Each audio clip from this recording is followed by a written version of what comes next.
Hi, this is Jyoti Deshwal. I welcome you all again back to my YouTube channel. I hope that you all are doing great and if you are coming to the channel for the very first time, I would like to welcome you.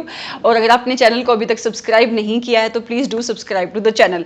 ये चीज़ mostly मुझे and में बोलनी चाहिए पर मैं दोनों time पे बोलती हूँ क्योंकि चैनल नया है and it is very important कि जितनी ज़्यादा सब्सक्रिप्शन आएंगी, कमेंट्स आएंगे, लाइक आएंगे, इस चैनल की रीच बढ़ेगी and I think this is least I could ask अगर मैं आपकी किसी भी वे से हेल्प कर रही हूं तो. हम क्या कवर करने वाले हैं आज के आप इस पर्टिकुलर आपकी इस रिवीजन लेक्चर में. We are going to revise SA number 570. आपके सीए इंटर ऑडिट के सिलेबस का बहुत इंपॉर्टेंट स्टैंडर्ड है एसए नंबर 570. पूरी की पूरी क्लास में सिर्फ हम एसए नंबर 570 ही रिवाइज करेंगे. आपके चैप्टर नंबर 3 का ये भी एक स्टैंडर्ड है जो आपके चैप्टर नंबर 3 में कवर है. अभी आपके चैप्टर नंबर 3 की ही रिवीजन्स चल रही हैं. ये आपकी डिटेल्ड रिवीजन की क्लासेस हैं.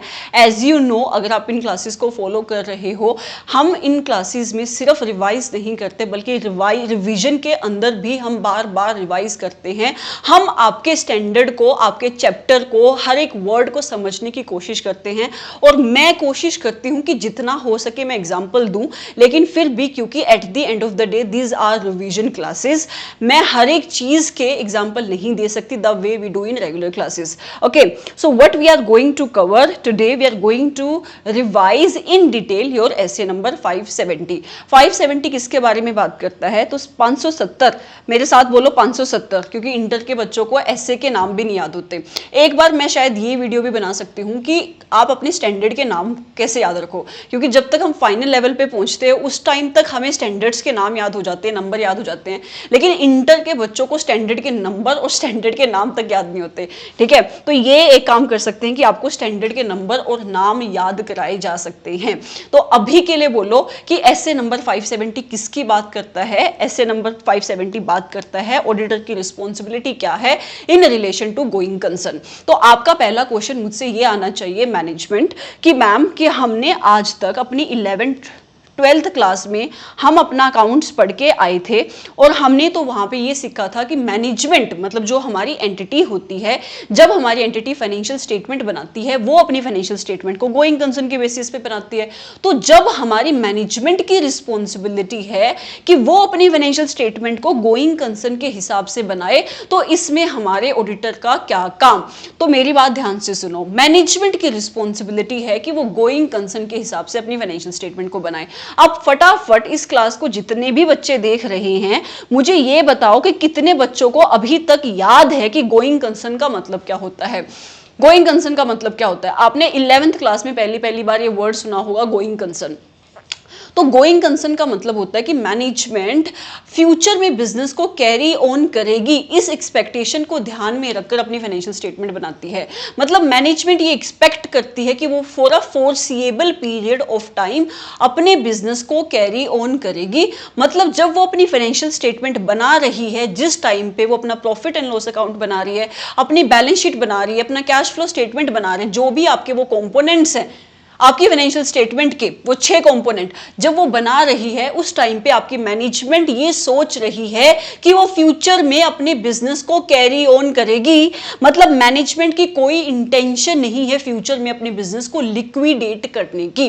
मतलब मैनेजमेंट जब भी अपनी फाइनेंशियल स्टेटमेंट बनाएगी वो ये एक्सपेक्ट कर रही है कि जो भी उसके एसेट्स हैं उसको एक नॉर्मल कोर्स ऑफ बिजनेस में वो रियलाइज करेगी और जो भी उसकी लाइबिलिटीज हैं उनको एक नॉर्मल कोर्स ऑफ बिजनेस में डिस्चार्ज करेगी. Discharge, normal course of business में डिस्चार्ज करने का मतलब हुआ कि जैसे आप नॉर्मली एक बिजनेस जब चलता है अपने क्रेडिटर्स को आप डिस्चार्ज करते हो, वैसे नहीं तो जब आपकी एंटिटी लिक्विडेट होती है उस टाइम पे भी एसेट रियलाइज होते हैं और आपकी लाइबिलिटी डिस्चार्ज होती है, मतलब पे ऑफ होती है. गोइंग कंसर्न का ये मतलब है. अब आपका क्वेश्चन ये आना चाहिए कि मैम हमें ये तो समझ में आ गया कि गोइंग कंसर्न है क्या, हमें ये भी समझ में आ गया कि मैनेजमेंट की रिस्पॉन्सिबिलिटी है कि उसको अपनी फाइनेंशियल स्टेटमेंट को गोइंग कंसर्न के हिसाब से बनाना है, पर मेरे ऑडिटर का इसमें क्या काम? मेरे ऑडिटर का क्या काम? ऑडिटर के लिए पूरा ऐसे बना दिया इंस्टीट्यूट ने, तो ऑडिटर का क्या काम? तो आपके ऑडिटर का काम है कि आपकी मैनेजमेंट ने ये जो असेसमेंट करी है, मतलब मैनेजमेंट भी एक जजमेंट ही लगाती है कि फ्यूचर में मैं बिजनेस को बंद नहीं करूंगी. सिर्फ मैनेजमेंट क्या करती है, एक असेसमेंट करती है, एक जजमेंट करती है। बहुत सारे फैक्टर्स को ध्यान में रखकर आपके ऑडिटर का काम है कि उसको इस असेसमेंट को चेक करना है कि मैनेजमेंट ने जो असेसमेंट करी है वो असेसमेंट सही है या नहीं सही है। और ऐसे 570 ऑडिटर को वही बताता है कि ऑडिटर कौन कौन से ऑडिट प्रोसीजर्स को चेक करके ये डिटरमाइन करेगा कि मैनेजमेंट ने जिन चीजों को ध्यान में रखकर अपनी एंटिटी की गोइंग कंसर्न की असेसमेंट करी है वो एप्रोप्रिएट है या नहीं है। Are you with me till now? Introduction समझ में आई आपको स्टैंडर्ड की, कि स्टैंडर्ड में हमारे ऑडिटर का काम क्या है। ठीक है, अब आता है आपका पहला कंसेप्ट स्टैंडर्ड का, जो है कि कंसेप्ट है क्या गोइंग कंसर्न का। अब यहां से आपके एग्जाम में एमसीक्यू पूछा जा सकता है, डिस्क्रिप्टिव क्वेश्चन यहां से बनने के ऐसा कोई चांसेस नहीं है। तो पहला इसने बोला कि गोइंग कंसर्न का मतलब यही है कि आपकी एंटिटी फ्यूचर में अपने बिजनेस को कैरी ऑन करेगी, इस एक्सपेक्टेशन पे अपनी फाइनेंशियल स्टेटमेंट बनाती है। मतलब entity is expecting to carry on its business for a foreseeable period of time. दूसरा पॉइंट इसने बोला कि जर्नल पर्पस फाइनेंशियल स्टेटमेंट जो भी आपकी एंटिटी बनाएगी वो कैसे बनाएगी, गोइंग कंसर्न के हिसाब से बनाएगी। अब आपको ये चीज समझने से पहले दो वर्ड का मतलब पता होना चाहिए, वो है कि जर्नल पर्पस फाइनेंशियल स्टेटमेंट क्या होती है और आपकी स्पेशल पर्पस फाइनेंशियल स्टेटमेंट क्या होती है। तो जर्नल पर्पस फाइनेंशियल स्टेटमेंट होती हैं जो आपकी मैनेजमेंट बनाती है गैप के हिसाब से, मतलब जनरली एक्सेप्टेड अकाउंटिंग प्रिंसिपल्स के हिसाब से, और या फिर आपके आईएफआरएस के हिसाब से। जो जर्नल पर्पस फाइनेंशियल स्टेटमेंट होती हैं वो बनाई जाती हैं to satisfy the common needs of the users of the financial statement. For example, जो हम आज तक आपका प्रॉफिट एंड लॉस अकाउंट पढ़ते हैं शेड्यूल 3 के हिसाब से, जो आपका P&L बनता है, बैलेंस शीट बनती है, कैश फ्लो स्टेटमेंट ETC, तो वो क्या होती है आपकी जर्नल पर्पस फाइनेंशियल स्टेटमेंट। दूसरे टाइप की फाइनेंशियल स्टेटमेंट होती है स्पेशल पर्पस फाइनेंशियल स्टेटमेंट। जैसे उसके नाम में ही स्पेशल है, मतलब ये किसी स्पेशल पर्पस के लिए फाइनेंशियल स्टेटमेंट बनाई जाती है। मैनेजमेंट इन फाइनेंशियल स्टेटमेंट को किसी स्पेसिफिक पर्पस के लिए बनाती है। फॉर एग्जांपल, मैनेजमेंट अपने अकाउंट्स बनाती है जो मैनेजमेंट बाहर किसी को इश्यू नहीं करती बट अपने इंटरनल यूज के लिए रखती है। या फिर मैनेजमेंट टैक्स रिटर्न भरने के लिए भी, अपनी टैक्स की पर्पस के लिए भी अपने अकाउंट्स बनवाती है जो टैक्स के रूल्स एंड रेगुलेशंस के हिसाब से होते हैं। तो उस टाइप की फाइनेंशियल स्टेटमेंट को आप कहते हो स्पेशल पर्पस फाइनेंशियल स्टेटमेंट। अब यहां पे आओ, ये पॉइंट क्या कहता है, ये पॉइंट कहता है कि आपकी मैनेजमेंट अपनी जर्नल पर्पस फाइनेंशियल स्टेटमेंट को कैसे बनाएगी, गोइंग कंसर्न अजम्पशन पे बनाएगी, अनलेस एंटिटी का कोई फ्यूचर में प्लान है लिक्विडेट होने का। अगर एंटिटी की प्लानिंग है कि मैं फ्यूचर में लिक्विडेट हो जाऊंगी तो उस केस में तो एंटिटी अपना गोइंग कंसर्न अजम्पशन लगा ही नहीं सकती, या फिर एंटिटी के पास कोई रियलिस्टिक ऑल्टरनेटिव नहीं है बट टू डू सो। मतलब ये कि आपकी एंटिटी की position at this point of time, उस पॉइंट पे जब आपकी एंटिटी फाइनेंशियल स्टेटमेंट बना रही है, इतनी खराब हो चुकी है कि उसके पास अपने बिजनेस को बंद करने के अलावा कोई और रास्ता नहीं बचा है। उस टाइम पे एंटिटी गोइंग कंसर्न नहीं लगा सकती। तो ये पॉइंट कहता है कि नॉर्मली तो आपकी एंटिटी अपनी फाइनेंशियल स्टेटमेंट को कैसे बनाएगी, जर्नल पर्पस फाइनेंशियल स्टेटमेंट को गोइंग कंसर्न के हिसाब से बनाएगी, अनलेस वो फ्यूचर में लिक्विडेट हो रही है और उसके पास कोई भी रियलिस्टिक ऑप्शन नहीं बचा है बट टू लिक्विडेट। मतलब बट टू लिक्विडेट, इसका मतलब क्या हुआ, मान लो कि आपकी एंटिटी एक ऐसा प्रोडक्ट बनाती थी, सिर्फ एक ही प्रोडक्ट बनाती थी, और आपकी एंटिटी जो प्रोडक्ट बनाती थी, अब एक ऐसा कानून आ गया है जिससे गवर्नमेंट ने बोला है कि अब ये प्रोडक्ट हमारे देश में बन नहीं सकता, इसका बैन हमारी गवर्नमेंट ने लगा दिया। तो उस केस में जो भी प्रोडक्ट आपकी एंटिटी बनाती थी, क्योंकि उसके ऊपर बैन लग चुका है, तो आपकी एंटिटी के पास कोई भी रियलिस्टिक मीन बचा ही नहीं कि वो फ्यूचर में कंटिन्यू करेगी। उस टाइम पे आपकी मैनेजमेंट आपकी एंटिटी गोइंग कंसर्न बेसिस के हिसाब से अपनी फाइनेंशियल स्टेटमेंट को नहीं बना सकती। ठीक है, तीसरा पॉइंट कहता है कि special purpose financial statement may or may not be prepared by your entity on the going concern basis। मतलब वहां पे कोई ऑब्लिगेशन नहीं है कि आपकी मैनेजमेंट अपनी फाइनेंशियल स्टेटमेंट को गोइंग कंसर्न के हिसाब से बनाए। फोर्थ पॉइंट कहता है कि जहां पे आपकी एंटिटी ने अपनी फाइनेंशियल स्टेटमेंट को कैसे बनाया, गोइंग कंसर्न के हिसाब से बनाया है, तो वो एक्सपेक्ट करती है कि जो भी उसके एसेट्स हैं और जो भी उसकी लाइबिलिटीज है वो नॉर्मल कोर्स ऑफ बिजनेस में डिस्चार्ज होंगे और रियलाइज होंगे। ये पॉइंट मैंने जब इंट्रोडक्शन शुरू करी आपको तभी समझा दिया था। आई होप कि आपको concept of going concern clear होगा कि गोइंग कंसर्न होता क्या है, जनरल पर्पस फाइनेंशियल स्टेटमेंट्स क्या होती हैं, स्पेशल पर्पस फाइनेंशियल स्टेटमेंट क्या होती है। आपकी एंटिटी जब भी जनरल पर्पस फाइनेंशियल स्टेटमेंट बनाती है तो कैसे बनाएगी, गोइंग कंसर्न के हिसाब से बनाएगी, अनलेस आपकी एंटिटी फ्यूचर में लिक्विडेट हो रही है या उसके पास कोई भी रियलिस्टिक मीन नहीं बचा है बट टू डू सो। ठीक है, दूसरा आपका क्वेश्चन बनता है कि आपके ऑडिटर का क्या ऑब्जेक्टिव है एज पर ऐसे 570। जो भी मैंने आपको एक ब्रीफ इंट्रोडक्शन जब मैंने दी आपको इस स्टैंडर्ड की, मैंने बताया कि आपके ऑडिटर का ऑब्जेक्टिव क्या है। आपका स्टैंडर्ड भी यही बात बोलता है कि आपके ऑडिटर का ऑब्जेक्टिव है कि उसको sufficient and appropriate audit evidence obtain करने हैं। इस पूरे के पूरे चैप्टर में हम काम ही दो कर रहे हैं, डॉक्यूमेंटेशन एंड ऑडिट एविडेंस को कलेक्ट करना। तो आपके ऑडिटर को क्या करना है, उसको sufficient and appropriate audit evidence collect करते हैं। किस चीज को लेकर, इस चीज को लेकर कि मैनेजमेंट ने जो भी गोइंग कंसर्न का कंसेप्ट लगाया है, क्या वो कंसेप्ट एप्रोप्रिएट है या नहीं। मतलब मैनेजमेंट ने जो भी अजम्पशन ली हैं गोइंग कंसर्न की असेसमेंट के लिए, हमारे ऑडिटर को उस चीज के ऊपर कंफर्ट लेना है कि क्या वो कंसेप्ट एप्रोप्रिएट है या नहीं। ये आपके ऑडिटर की रिस्पॉन्सिबिलिटी है।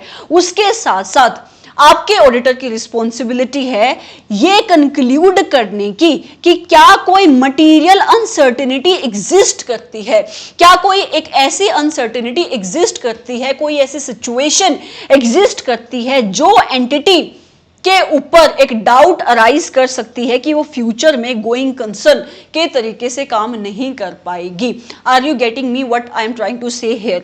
फॉर एग्जांपल, इस सेकंड पॉइंट को आप ऐसे समझ सकते हो कि अभी तक जो भी प्रोडक्ट आपकी एंटिटी बनाती है उसके ऊपर कोई भी लॉ या रेगुलेशन आया नहीं है कि इसके ऊपर बैन लगेगा, लेकिन मार्केट में अभी बातचीत हो रही है कि गवर्नमेंट ऐसी पॉलिसी लाने की सोच रही है। तो क्या एक मटेरियल अनसर्टेनिटी एग्जिस्ट करती है कि आपकी एंटिटी फ्यूचर में नहीं कैरी ऑन कर पाएगी अपने बिजनेस को? Answer is yes. तो ये आपके ऑडिटर की रिस्पॉन्सिबिलिटी है। सबसे पहले उसको ये देखना है कि मैनेजमेंट ने जो भी असेसमेंट करी है in relation to going concern वो एप्रोप्रिएट है। दूसरा, जब वो ये देखेगा उसके साथ साथ उसको ये भी कंक्लूड करना है कि मैनेजमेंट जो भी आपकी एंटिटी की फाइनेंशियल स्टेटमेंट है, आपकी एंटिटी है, क्या उसके ऊपर कोई भी मटेरियल अनसर्टेनिटी एग्जिस्ट करती है that your entity will not be able to carry its business as a going concern in the future.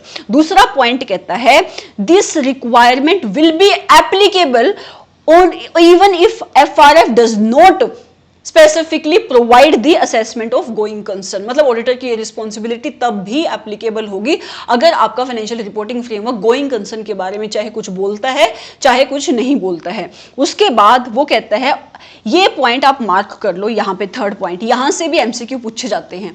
जो आपका ऑडिटर रिस्पॉन्सिबिलिटी वाला जो पहला पॉइंट है ये आपको बाय हार्ट याद होना चाहिए। मैं आपको बता दूं ये दो वर्ड कि ऑडिटर की रिस्पॉन्सिबिलिटी क्या है एज पर SA 570। तो आपके ऑडिटर की रिस्पॉन्सिबिलिटी है नंबर 1 इस चीज को इवेल्युएट करना, चेक करना कि मैनेजमेंट ने जो भी असेसमेंट करी है गोइंग कंसर्न की जब उसने अपनी फाइनेंशियल स्टेटमेंट बनाई वो एप्रोप्रिएट है। दूसरा, ये कंक्लूड करना कि क्या कोई मटेरियल अनसर्टेनिटी एग्जिस्ट करती है जो आपकी एंटिटी की कॉन्टिन्यूटी के ऊपर डाउट अराइज कर सकती है। ये आपको दो लाइंस बाय हार्ट होनी चाहिए और बाय हार्ट याद होनी चाहिए in relation to auditor's responsibility. इस पॉइंट को आप याद करो ना करो कोई फर्क नहीं पड़ता।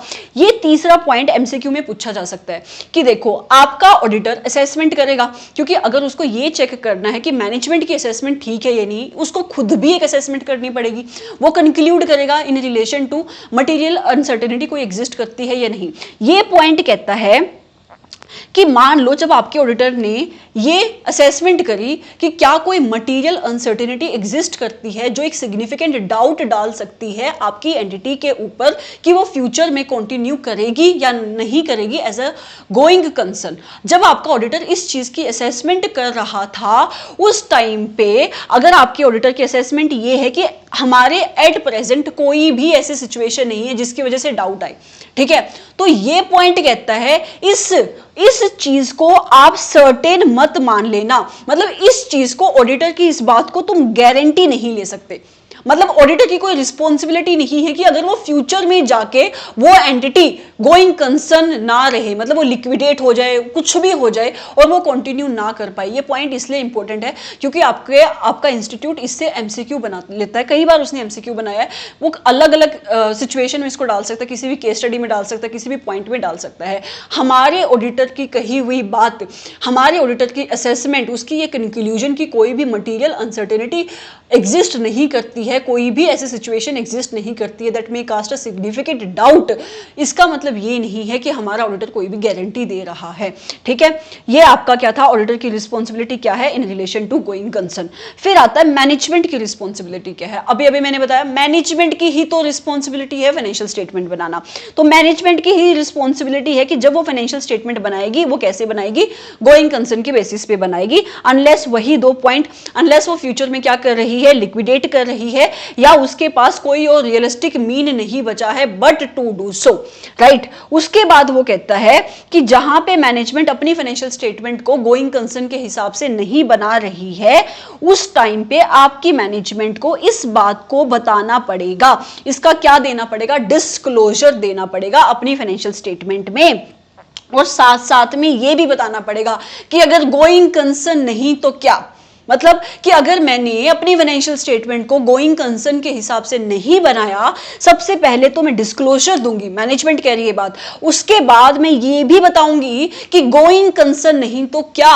मतलब मैंने अपनी फाइनेंशियल स्टेटमेंट को किस बेसिस के ऊपर बनाया एंड क्यों नहीं बनाया, and the reason why entity को तुम क्यों कह रहे हो कि ये गोइंग कंसर्न नहीं है। तो आपकी मैनेजमेंट तीन बातें बताएगी। नंबर वन कौन सी, सबसे पहले तो वो इस फैक्ट को स्टेट करेगी कि गोइंग कंसर्न के हिसाब से मैंने अपनी फाइनेंशियल स्टेटमेंट को नहीं बनाया है, फिर वो ये भी बताएगी कि क्यों नहीं बनाया, और क्यों नहीं बनाया के साथ साथ अगर आपने नहीं बनाया तो आपने अपनी फाइनेंशियल स्टेटमेंट को किस बेसिस के ऊपर बनाया। ठीक है, फिर कहता है कि management assessment as to going concern उसका प्रोफेशनल जजमेंट का मैटर है। मैंने आपको बताया कि गोइंग कंसर्न की असेसमेंट करना एक जजमेंट है। मैनेजमेंट बहुत सारे फैक्टर्स को ध्यान में रख के डिसाइड करती है कि एंटिटी फ्यूचर में कंटिन्यू करेगी कि कंटिन्यू नहीं करेगी, और मैनेजमेंट ये सारे फैक्टर्स को ध्यान में रखती है जब वो इस जजमेंट को बनाती है। छोटा सा 3 से लेकर 4 नंबर का क्वेश्चन यहां से पूछा जा सकता है कि आपकी मैनेजमेंट किन किन फैक्टर्स को ध्यान में रखती है जब वो अपनी गोइंग कंसर्न की असेसमेंट करती है।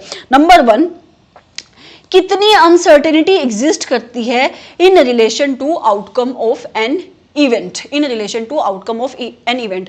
मान लो आपकी मैनेजमेंट, आपकी जो एंटिटी है वो फार्मास्यूटिकल की एंटिटी है और उसके ऊपर कोई केस चल रहा है, किसी ने उसके ऊपर केस डाल दिया कि उसके किसी प्रोडक्ट में कोई इशू था और उसकी कोई मेडिसिन को खा के उसके किसी कस्टमर की डेथ होगी। अब क्या हो रहा है कि आपके उस कस्टमर ने आपकी एंटिटी के अगेंस्ट कोर्ट में केस डाला हुआ है, तो कितनी अनसर्टेनिटी एग्जिस्ट करती है उस कोर्ट के साथ। और क्योंकि क्या हो सकता है कि अगर उस कोर्ट के केस का रिजल्ट आपकी एंटिटी के खिलाफ आएगा तो उसको फाइनेंशियल डैमेज होने के साथ साथ रेपुटेशनल डैमेज भी होंगे, और हो सकता है कि आपका कोर्ट है आपकी एंटिटी को बैन ही करते मेडिसिन बनाने से।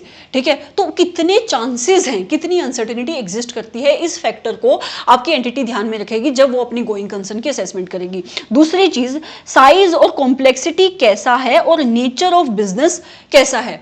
मैंने अभी बताया कि अगर मान लो आपकी एंटिटी एक ऐसे इन्वायरमेंट में काम करती है जो एक हाईली रेगुलेटेड इन्वायरमेंट है, मतलब बहुत ज्यादा लॉज और रेगुलेशन लगते हैं, और आपको एक्सपेक्टेशन है कि जो प्रोडक्ट आप बना रहे हो फ्यूचर में आपकी एंटिटी उसके ऊपर जो लॉ रेगुलेशन लगते हैं वो ऐसा कानून लेकर आ रही है कि आपकी एंटिटी ऑपरेट नहीं कर पाएगी। तो आपकी एंटिटी के साइज कैसा है, कॉम्प्लेक्सिटी कैसी है, किस टाइप के नेचर में कि उसका किस टाइप का नेचर है, किस टाइप के एनवायरनमेंट में काम करती है, वो भी आपके मैनेजमेंट की असेसमेंट को अफेक्ट करता है।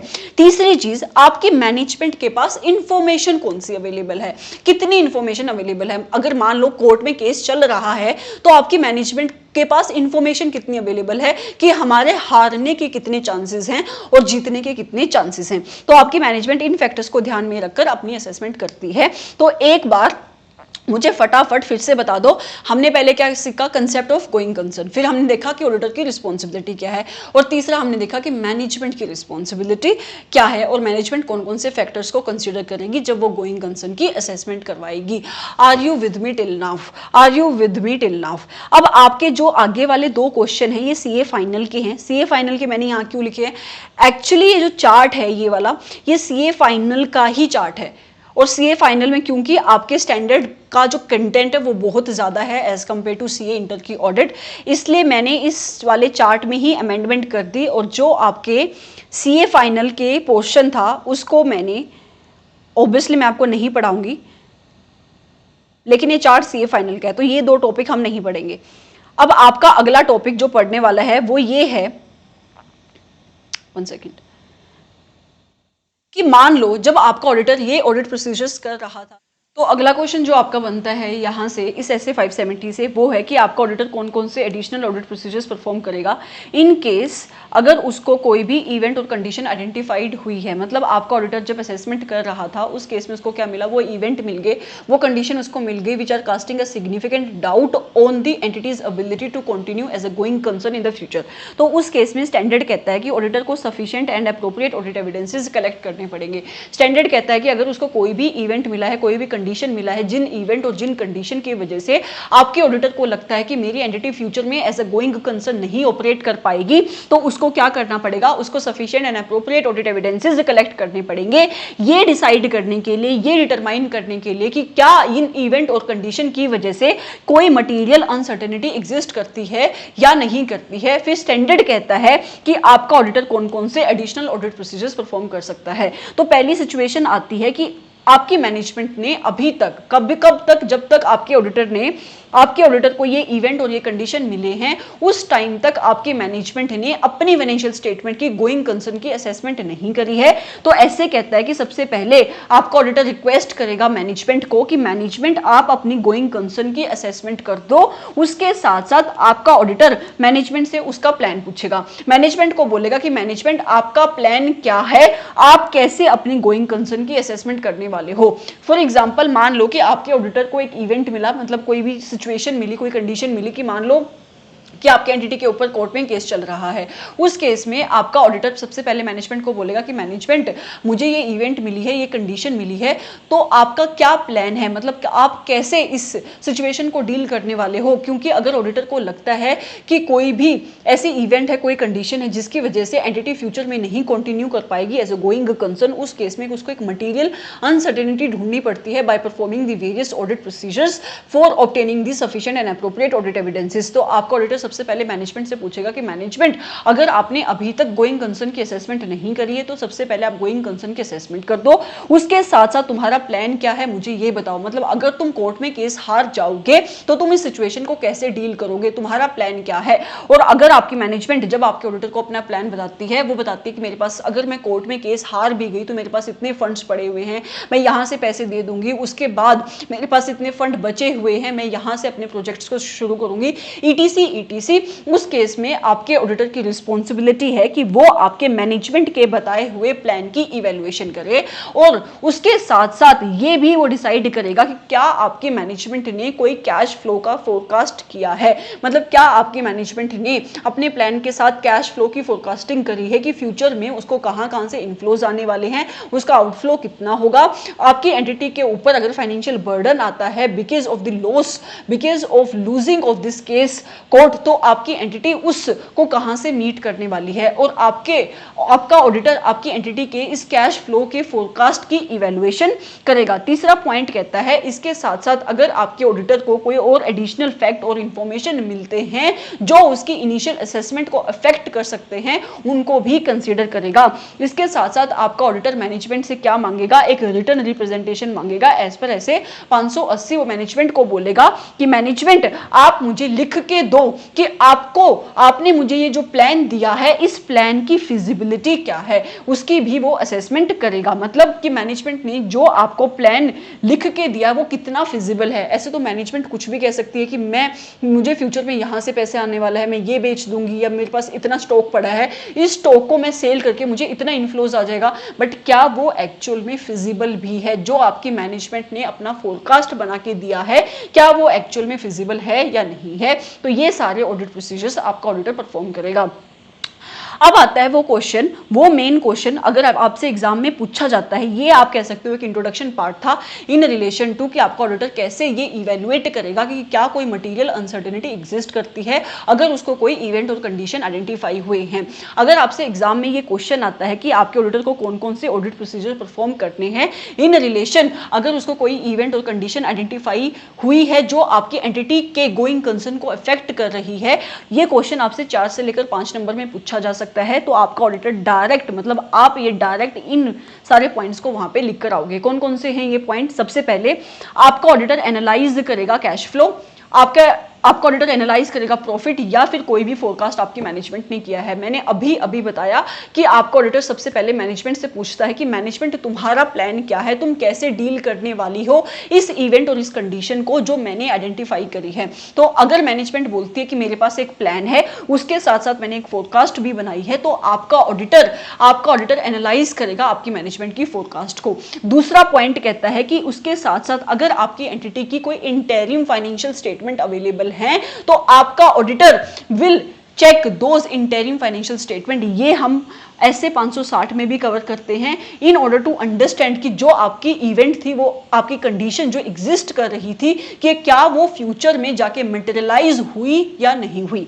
तीसरा पॉइंट कहता है कि आपका ऑडिटर इसके साथ साथ डिबेंचर एग्रीमेंट या कोई और अगर आपकी एंटिटी के ऊपर डेट है उसके एग्रीमेंट को भी पढ़ेगा इन ऑर्डर टू अंडरस्टैंड कि क्या आपकी एंटिटी ने कोई कंडीशन का ब्रीच किया है जिसकी वजह से आपकी एंटिटी के ऊपर एक फाइनेंशियल बर्डन आ सकता है।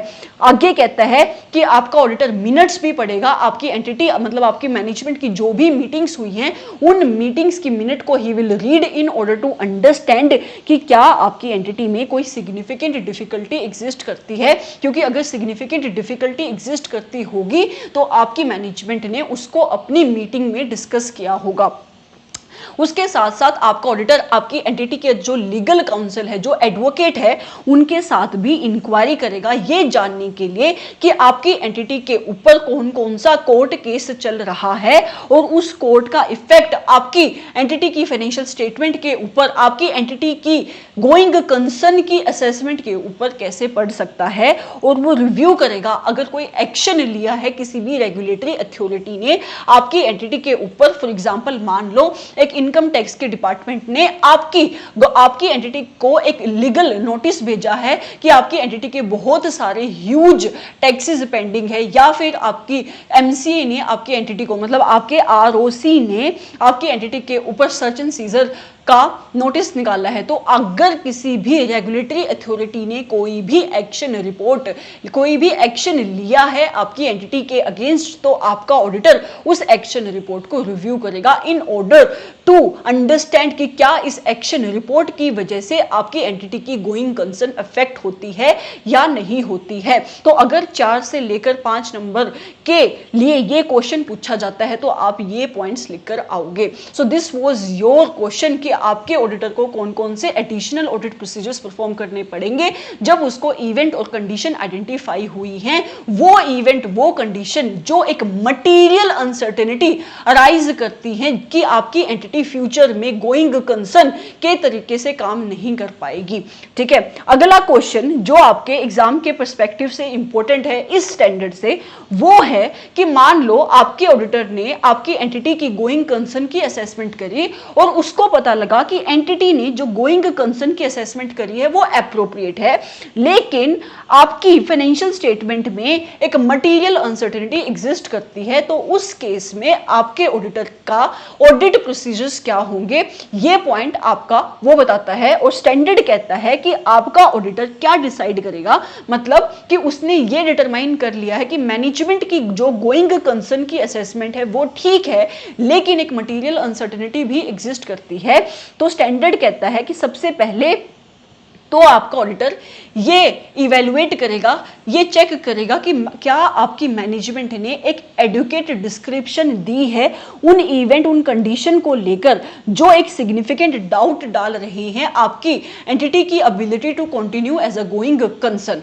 दूसरा पॉइंट कहता है उसके साथ साथ आपका ऑडिटर ये भी चेक करेगा कि क्या आपकी एंटिटी ने इस मटीरियल अनसर्टेनिटी को लेकर एप्रोप्रिएट डिस्क्लोजर दिया है अपनी फाइनेंशियल स्टेटमेंट में, कि एप्रोप्रिएट डिस्क्लोजर नहीं दिया है। और उसके साथ साथ ये भी देखेगा कि क्या आपकी एंटिटी ने ये अपनी फाइनेंशियल स्टेटमेंट में डिस्क्लोजर दिया है कि इस मटेरियल अनसर्टेनिटी की वजह से हो सकता है मेरी एंटिटी फ्यूचर में अपने एसेट को एक नॉर्मल कोर्स ऑफ बिजनेस में रियलाइज ना कर सके और मेरी एंटिटी अपनी लाइबिलिटी को in normal course of business में डिस्चार्ज ना कर सके।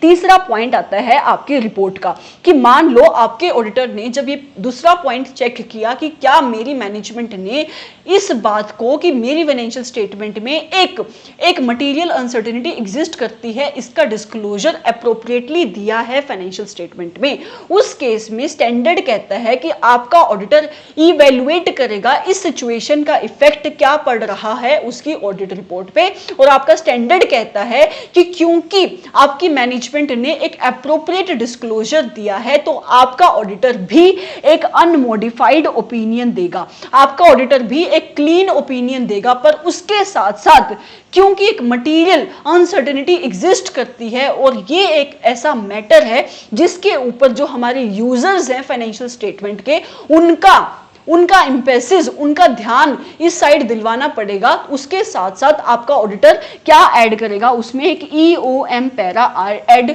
कर देगा इसमें, जो हम आपके ऐसे नंबर 706 में पढ़ते हैं। तो अगर मैनेजमेंट ने डिस्क्लोजर्स अप्रोप्रिएट दिए हैं, डिस्क्रिप्शन अप्रोप्रिएट दी है, उस केस में आपका auditor will give an unmodified opinion but along with EOM para.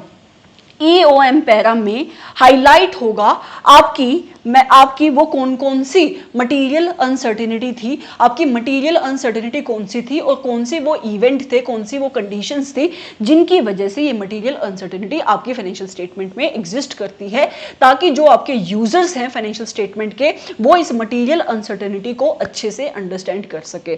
ठीक है, अगली सिचुएशन आती है कि मान लो कि गोइंग कंसर्न की असेसमेंट मैनेजमेंट की अप्रोप्रिएट थी, पर आपकी मैनेजमेंट ने इस बात का पर एक मटेरियल अनसर्टेनिटी एग्जिस्ट करती थी और आपकी मैनेजमेंट ने उस मटेरियल अनसर्टेनिटी का डिस्क्लोजर अपनी फाइनेंशियल स्टेटमेंट में अप्रोप्रिएटली नहीं दिया है। तो क्योंकि एक मटेरियल अनसर्टेनिटी एग्जिस्ट करती है और आपकी मैनेजमेंट ने इस बात को छुपाया है, अपनी फाइनेंशियल स्टेटमेंट में डिस्क्लोज नहीं किया, तो ऑडिटर भी अपनी ऑडिट रिपोर्ट में एक क्वालिफाइड ऑडिट ओपिनियन देगा या फिर एक एडवर्स ऑडिट ओपिनियन देगा, मतलब वो एक नेगेटिव ऑडिट रिपोर्ट देगा। ठीक है, तो यहां के ये जो लास्ट के 2 पॉइंट है, इन पॉइंट से एग्जाम में MCQ में क्वेश्चन पूछा जा सकता है। ठीक है, आई एम सो श्योर कि आपको बहुत ज्यादा कंफ्यूजन हो रही होगी इस स्टैंडर्ड को समझते हुए, क्योंकि ये स्टैंडर्ड बहुत कंफ्यूजिंग स्टैंडर्ड है ही स्टूडेंट्स के लिए। ये स्टैंडर्ड पर्टिकुलरली ऐसे 570 की बात कर रही हूँ, बहुत सारे स्टूडेंट को ये स्टैंडर्ड समझ में नहीं आता है, उनको याद नहीं होता है। एक तो स्टैंडर्ड बहुत बड़ा है और उनको ये वर्ड याद करने ही कि material uncertainty as to the financial statement, as to the entity's ability to continue as a going concern in the future, उनको बहुत मुश्किल लगते हैं। So what I am trying to do here, मैं कोशिश कर रही हूँ, क्योंकि ये at the end of the day it is a revision class, इतना ही बोला जा सकता है। इससे ज़्यादा अगर मैं हर एक पॉइंट का यहाँ पे एग्जांपल दूंगी तो ये क्लासेस कभी भी ख़त्म होने वाली नहीं है। ठीक है, so what I am trying to do here is कि हो सकता है जितना भी जहाँ पे भी मैं एग्जाम्पल दे सकूँ, जितना भी ज़्यादा बोला जा सके उतना मैं बोलूँ। मैं कोशिश ये कर रही हूँ कि मैं कम वर्ड टू वर्ड पढ़ूँ और मैं ज़्यादा आपको उस चीज़ के बारे में अंडरस्टैंड करवाऊँ। अगर मेरे लिए सबसे ईजी तरीका होता कि मैं यहाँ बैठ के सिर्फ पॉइंट टू पॉइंट पढ़ देती और उसका हिंदी में मतलब बता देती, लेकिन उससे आपको वैल्यू एडिशन कुछ भी नहीं होती। ठीक है, so what I am trying to do here कि ये रीडिंग वाला पार्ट तो आप खुद भी कर सकते हो, स्पेशली इस स्टैंडर्ड में जो इतना बड़ा स्टैंडर्ड है। मैं क्या कर रही हूँ कि मैं आपको उस चीज़ का क्रक्स बता रही हूँ, उस चीज़ को मैं लिंक करने की कोशिश कर रही हूँ एग्जाम्पल्स के साथ। आई होप कि आपको ये अच्छा लग रहा होगा, और अगर आपको कोई वीडियो अच्छी लगती है तो आप उसको लाइक कर दिया करो, उसके ऊपर कमेंट कर दिया करो, क्योंकि उससे वीडियो की रीच बढ़ती है। अगर आपके कोई फ्रेंड्स है, you can share this lectures with them as well, क्योंकि they will also get benefited. Because when I was a student, मैं भी इतनी कन्फ्यूजन में रहती थी कि किस टीचर के लेक्चर्स को रेफर करना है। इनफैक्ट जब हम रेगुलर क्लासेस ले भी लेते हैं उसके बाद भी हमें डाउट होते हैं, specially in relation to a subject like audit. तो अगर आपको लेक्चर अच्छा लग रहा है, आपको लगता है कि मुझे कोई वैल्यू एडिशन फील होती है देखने के बाद, तो आपको 1 सेकंड लगते हैं लिंक शेयर करने में। You can share that link. अब सामने वाले बच्चों को देखना है वो देखिए, नहीं देखना है नहीं देखिए, but you have done your part, right. Moving forward, अगले कौन कौन से पॉइंट कवर हैं आपके ऐसे नंबर 570 में, ये वाले वो पॉइंट्स है जहां से आपका इंस्टीट्यूट एमसीक्यू में क्वेश्चन पूछ सकता है। ऐसा डायरेक्ट क्वेश्चन यहां से नहीं बनता, हाँ हो सकता है 2-3 नंबर में ये क्वेश्चन पूछा जाए। कौन कौन से पॉइंट, कि मान लो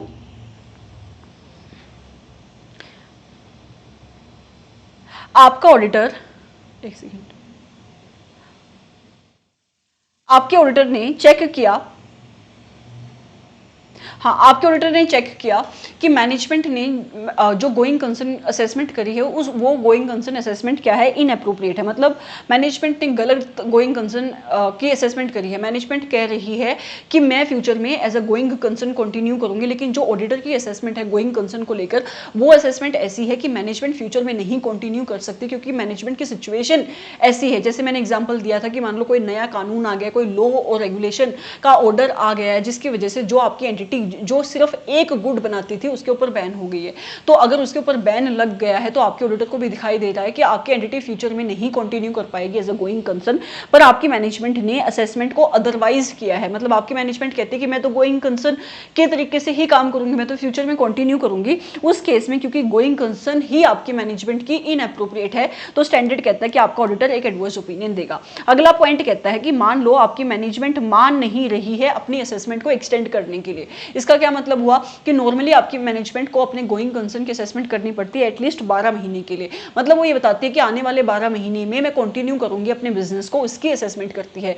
लेकिन अगर आपकी मैनेजमेंट ने 12 महीने से कम टाइम पीरियड के लिए गोइंग कंसर्न की असेसमेंट करी है और आपका ऑडिटर उसको कह रहा है कि आप एटलीस्ट 12 महीने के लिए गोइंग कंसर्न की असेसमेंट करो, और आपकी मैनेजमेंट गोइंग कंसर्न असेसमेंट को एक्सटेंड करने के लिए नहीं मान रही है, उस केस में स्टैंडर्ड कहता है कि ऑडिटर इस बात के इफेक्ट को अपनी ऑडिट रिपोर्ट के ऊपर क्या पड़ रहा है उसकी असेसमेंट करेगा।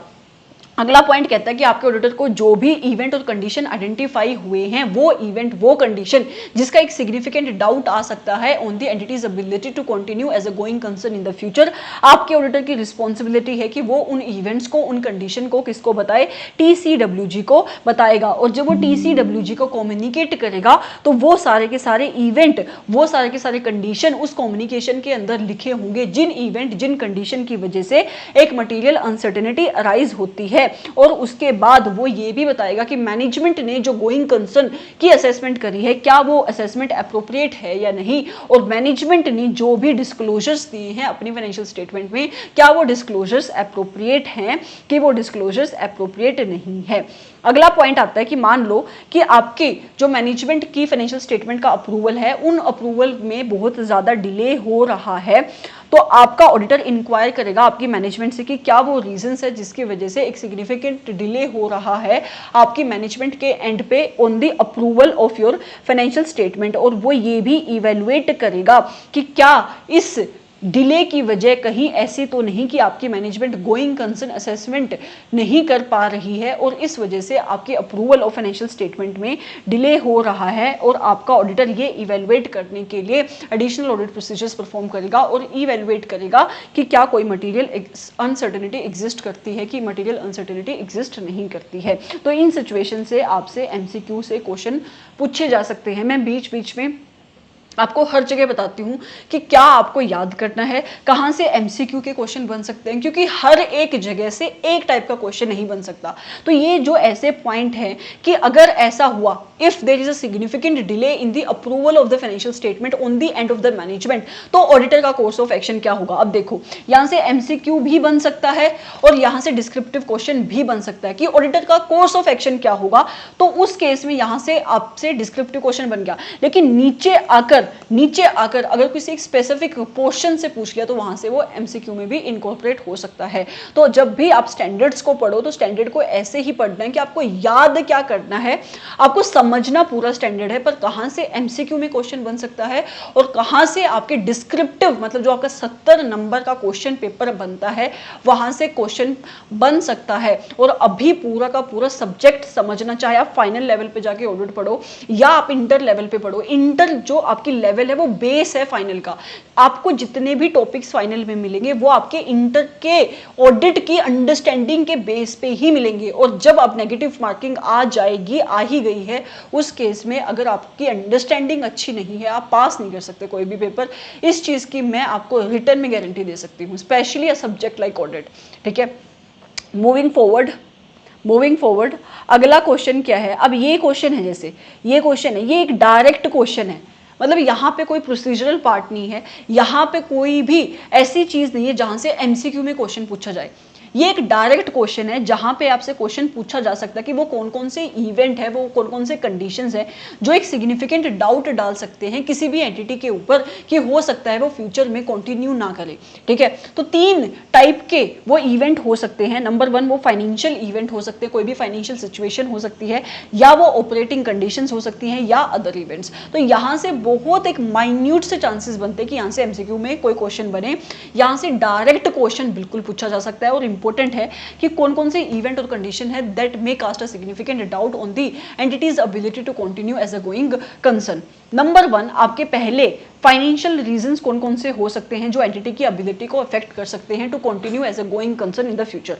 तो पहला रीजन है कि आपकी एंटिटी की नेट लाइबिलिटी पोजीशन कैसी है, मतलब अगर आपकी एंटिटी में लाइबिलिटीज ज़्यादा हैं और एसेट कम है तो इसका मतलब आपकी एंटिटी की जो नेट वर्थ है वो नेगेटिव है। So it is an indication कि हो सकता है कि आपकी एंटिटी फ्यूचर में लिक्विडेट हो जाए। दूसरा पॉइंट, अगर आपकी एंटिटी के जो फिक्स टर्म लाइबिलिटीज़ है, मतलब जो उसके डिबेंचर्स है, उसके डिपॉजिट्स हैं, अगर आपकी एंटिटी एक्सपेक्ट कर रही है कि वो फ्यूचर में मैच्योर होने वाले हैं, मतलब अगर आपकी एंटिटी ने 5 साल के डिबेंचर्स इशू करके रखे थे और आपके वो 5 साल खत्म होने वाले हैं, तो आपकी एंटिटी को रीपे करना पड़ेगा पैसा अपने डिबेंचर होल्डर्स को, पर आपकी एंटिटी के पास पैसा ही नहीं है पे करने को, तो उस केस में भी हो सकता है कि आपकी एंटिटी की जो गोइंग कंसर्न है वो इफेक्ट हो। तीसरा पॉइंट कहता है कि आपकी एंटिटी अपने लॉन्ग टर्म प्रोजेक्ट्स के लिए short term means of funds के ऊपर डिपेंड कर रही है। एंटिटी की पोजीशन ऐसी नहीं है कि वो अपने क्रेडिटर्स की पेमेंट कर सके। एंटिटी के जो लोन्स के जो टर्म्स थे उन टर्म्स के साथ वो कंप्लाई नहीं कर पा रही है, मतलब एंटिटी अपने लोन की ईएमआईज, अपने लोन की रीपेमेंट, उसके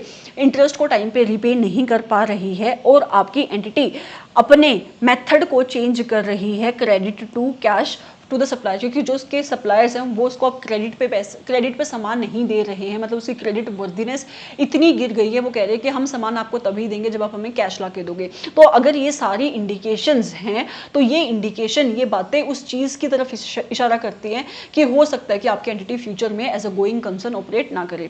फिर आते हैं कि वो कौन कौन सी ऑपरेटिंग कंडीशंस हो सकती हैं जो आपकी एंटिटी की एबिलिटी को अफेक्ट कर सकती हैं to continue as a going concern in the future. Number 1 कि आपकी एंटिटी की इंटेंशन है, मतलब मैनेजमेंट खुद ही लिक्विडेट होना चाहती है, तो उसमें तो कोई क्या ही रोक पाएगा। दूसरा, आपकी मैनेजमेंट, आपका कोई की मैनेजरियल पर्सोनल था जो आपकी एंटिटी के लिए बहुत इंपॉर्टेंट था, और आपकी मैनेजमेंट ने उस केएमपी को खो दिया है। केएमपी समझते हो ना क्या होते हैं, कि जो आपकी स्ट्रेटजीज बनाते हैं, जो लोग आपकी स्ट्रेटजीज बनाते हैं, जो आपकी टीसीडब्ल्यूजी का हिस्सा होते हैं, तो एक ऐसा केएमपी जो आपकी एंटिटी के लिए बहुत बहुत ज़्यादा इंपॉर्टेंट था, उस केस में अगर आपकी एंटिटी ने उस केएमपी को खो दिया है और आपकी मैनेजमेंट के पास कोई भी रिप्लेसमेंट नहीं है, तो हो सकता है कि वो एंटिटी फ्यूचर में कंटिन्यू ना कर पाए।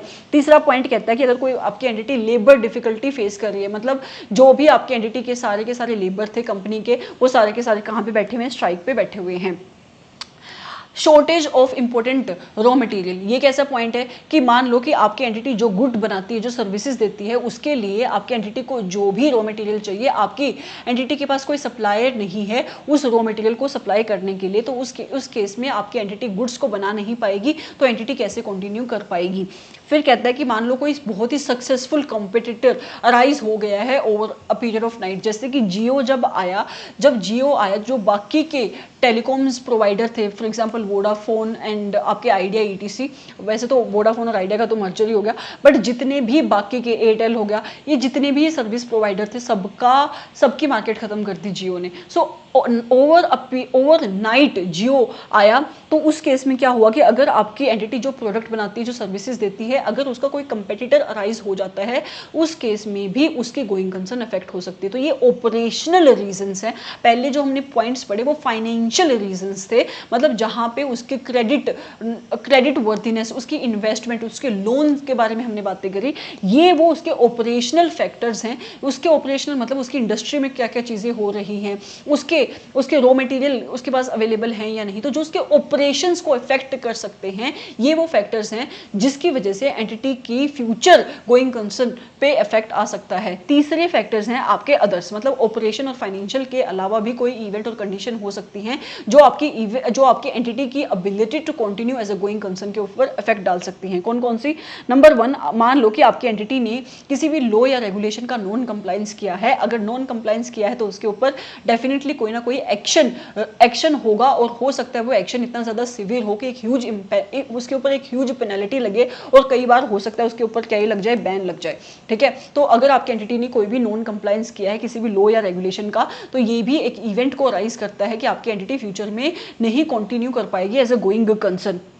अगर आपकी एंटिटी के ऊपर ऑलरेडी कोई केस का कोर्ट में कोई केस चल रहा था, और आपकी एंटिटी की एक इंडिकेशन है कि आपकी एंटिटी उस केस को हार जाएगी और उसको एक ह्यूज अमाउंट ऑफ फी और पेनल्टी पे करना पड़ेगा। जितना भी हमने पूरा ऐसे 570 डिस्कस किया, उसमें हमने इस कोर्ट केस को बहुत इन डेप्थ डिस्कस किया था कि इसके कौन कौन से इफेक्ट आ सकते हैं आपकी एंटिटी की गोइंग कंसर्न के ऊपर। तो ये वही पॉइंट है। उसके बाद कहता है, ये पॉइंट भी मैं डिस्कस कर चुकी हूँ कि आपकी एंटिटी जिस टाइप के रेगुलेटरी इन्वायरमेंट में काम करती है, जो भी लॉ, जो भी रेगुलेशन आपकी एंटिटी के ऊपर लगता है, उस लॉ और रेगुलेशन में चेंज हो रहा है, और वो चेंज ऐसा है that it will affect your entity in a negative way. For example, मैंने अभी बोला कि जो भी प्रोडक्ट आपकी एंटिटी बनाती है, अगर आपकी एंटिटी सिर्फ एक ही प्रोडक्ट बनाती है, या फिर आपकी एंटिटी का मेजर रेवेन्यू सिर्फ एक ही प्रोडक्ट से आता है, और आपकी एंटिटी जो प्रोडक्ट बनाती है, आपकी गवर्नमेंट उसी प्रोडक्ट के ऊपर बैन लगा दे, ठीक है, तो अगर बैन लग जाएगा तो आपकी एंटिटी वो प्रोडक्ट बना ही नहीं पाएगी, एंटिटी आपका रेवेन्यू जनरेट ही नहीं कर पाएगी, तो एंटिटी गोइंग कंसर्न, मतलब entity will not be able to continue in the future. अगला पॉइंट आता है कि अनइंश्योर्ड या under insured catastrophe when they occur. ये पॉइंट है कि मान लो कि आपकी एंटिटी ने कोई इंश्योरेंस नहीं लेके रखी हुई अपने स्टॉक को लेकर, ठीक है, और क्या हुआ कि आग लग गई आपके स्टॉक में, तो एंटिटी, स्टॉक क्या होता है? स्टॉक होता है कि आपकी एंटिटी के पास इन्वेंट्री है जिसको बेचकर, जिसको सेल कर कर आपकी एंटिटी फ्यूचर में पैसा कमाने का सोच रही है। अगर उस स्टॉक में आग लग जाए तो आपकी एंटिटी की पूरी जो फ्यूचर की एक्सपेक्टेशन है वो जीरो है, मतलब एंटिटी फ्यूचर में कुछ कमाने वाली नहीं है। तो उस केस में भी आपकी एंटिटी की गोइंग कंसर्न असेसमेंट हैम्पर हो सकती है, वो फ्यूचर में हो सकता है वो लिक्विडेट कर जाए। तो ये सारे रीजंस होते हैं, जिसके जो रीजंस उन इवेंट और